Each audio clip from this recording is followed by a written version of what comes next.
Pagbasa mula sa Aklat ng Karunungan. Ang mangyayari sa gabing yaon ay ipinagpauna mong sabihin sa aming mga ninuno, upang magalak sila sa kaganapan ng iyong mga pangako sa kanila.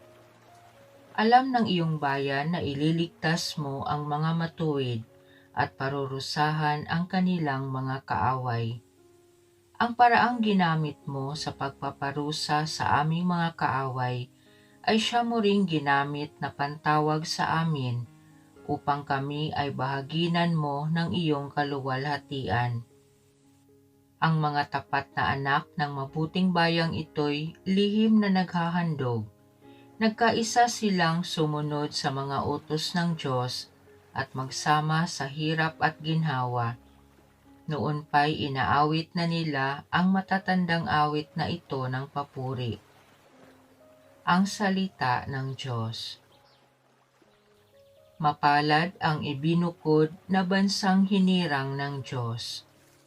Lahat ng matuwid dapat na magsaya dahil sa ginawa ng Diyos sa kanila. Kayong masunurin ay magpuri sa Kanya. Mapalad ang bansang ang puon ang Diyos. Mapalad ang bayang Kanyang ibinukod. Mapalad ang ibinukod na bansang hinirang ng Diyos. Ang may takot sa Diyos at nagtitiwala sa Kanyang pag-ibig ay kinakalinga. Hindi babayaang sila ay mamatay, kahit magtatagutom sila'y binubuhay. Mapalad ang ibinukod na bansang hinirang ng Diyos. Ang ating pag-asa'y nasa Panginoon, Siya ang sanggalang natin at katulong. Ipagkaloob mo na aming makamit o puon ang iyong wagas na pag-ibig, yaman ang pag-asa'y sa iyo nasasalig. Mapalad ang ibinukod na bansang hinirang ng Diyos. Pagbasa mula sa sulat sa mga Hebreo. Mga kapatid, tayo'y may pananalig kung nagtitiwala tayong mangyayari ang mga inaasahan natin at naniniwala sa mga bagay na di natin nakikita. At kinalugdan ng Diyos ang mga tao noong una dahil sa kanilang pananalig sa Kanya. Dahil sa pananalig sa Diyos, tumalima si Abraham nang siya'y papuntahin ng Diyos sa lupang ipinangako sa kanya. At humayo siya, bagamat hindi niya alam kung saan paroroon. Dahil din sa kanyang pananalig, siya'y nanirahan bilang dayuhan sa lupang ipinangako sa kanya ng Diyos. Tumira siya sa mga tolda kasama nina Isaac at Jacob, na kapwa tumanggap ng gayon ding pangako mula sa Diyos, habang hinihintay niyang maitatag ang lungsod na ang nagplano at nagtayo ay ang Diyos. Dahil din sa pananalig sa Diyos, si Sarah, bagamat matanda na, ay niloob ng Diyos na magkaanak, sapagkat nanalig siya na tapat ang nangako.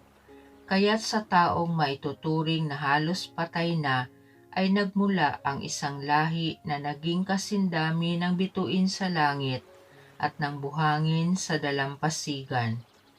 Silang lahat ay namatay na may pananalig sa Diyos. Hindi nila nakamtan ang mga ipinangako ng Diyos, ngunit natanaw nila iyon mula sa malayo. Kinilala nilang sila'y dayuhan lamang at nangingibang bayan dito sa lupa. Ipinakikilala ng mga taong nagsasalita ng gayon na naghahanap pa sila ng sariling bayan. Kung ang naalaala nila'y ang lupaing pinanggalingan nila, may pagkakataon pang makabalik sila roon. Ngunit ang hinahangad nila'y isang lungsod na lalong mabuti, yaong nasa langit. Kaya't hindi ikinahiya ng Diyos na siya'y maging Diyos nila, sapagkat ipinaghanda niya sila ng isang lungsod. At nang subukin ng Diyos si Abraham, pananalig din ang nag-udyok sa kanya na ihandog si Isaac bilang hain sa Diyos. Handa niyang ihandog ang kaisa-isa niyang anak, gayong ipinangako sa kanya ng Diyos na kay Isaac magmumula ang magiging lahi niya. Naniniwala siyang muling mabubuhay ng Diyos si Isaac at sa patalinghagang pangungusap, nabalik nga sa kanya si Isaac mula sa mga patay. Ang salita ng Diyos. Tayo ay laging magtanod sapagkat di natin talos ang pagbabalik ni Jesus. Ang mabuting balita ng Panginoon ayon kay San Lucas. Noong panahong iyon, sinabi ni Jesus sa kanyang mga alagad, "Huwag kayong matakot, munting kawan, sapagkat ikinalulugod ng inyong Ama na ibigay sa inyo ang kaharian. Ipagbili ninyo ang inyong ari-arian at mamigay kayo sa mga dukha. Gumawa kayo ng mga lukbutang hindi naluluma at mag-impok ng kayamanan sa langit na hindi nakukulangan, sapagkat dooy walang makakalapit na magnanakaw at walang makapaninirang tanga. Sapagkat kung saan naroon ang inyong kayamanan, ay naroon din naman ang inyong puso. Maging handa kayo at sindihan ang inyong mga ilawan. Tumulad kayo sa mga taong naghihintay sa pag-uwi ng kanilang Panginoon mula sa kasalan, para pagdating niya ay mabuksan agad ang pinto. Mapalad ang mga alipin na abutang nagbabantay pagdating ng kanilang Panginoon. Sinasabi ko sa inyo, maghahanda siya, padudulugin sila sa hapag at maglilingkod sa kanila. Mapapalad sila kung maratnan niya silang handa, dumating man siya ng hating gabi o madaling araw siya dumating. Tandaan ninyo ito, kung alam lamang ng puno ng sambahayan kung anong oras darating ang magnanakaw, hindi niya pababayaang pasukin ang kanyang bahay. Kayo may dapat humanda, sapagkat darating ang Anak ng Tao sa oras na hindi ninyo inaasahan. Itinanong ni Pedro, "Panginoon, sinasabi po ba ninyo ang talinghagang ito para sa amin o para sa lahat?" Tumugon ang Panginoon, "Sino nga ang tapat at matalinong alipin? Hindi ba siya ang pamamahalain ng kanyang Panginoon sa sambahayan nito upang magbigay sa ibang mga alipin ng kanilang pagkain sa karampatang panahon? Mapalad ang aliping iyon kapag dinatnan siyang gumagawa ng gayon pagbabalik ng kanyang Panginoon. Sinasabi ko sa inyo, pamamahalain siya ng kanyang Panginoon sa lahat ng ari-arian nito.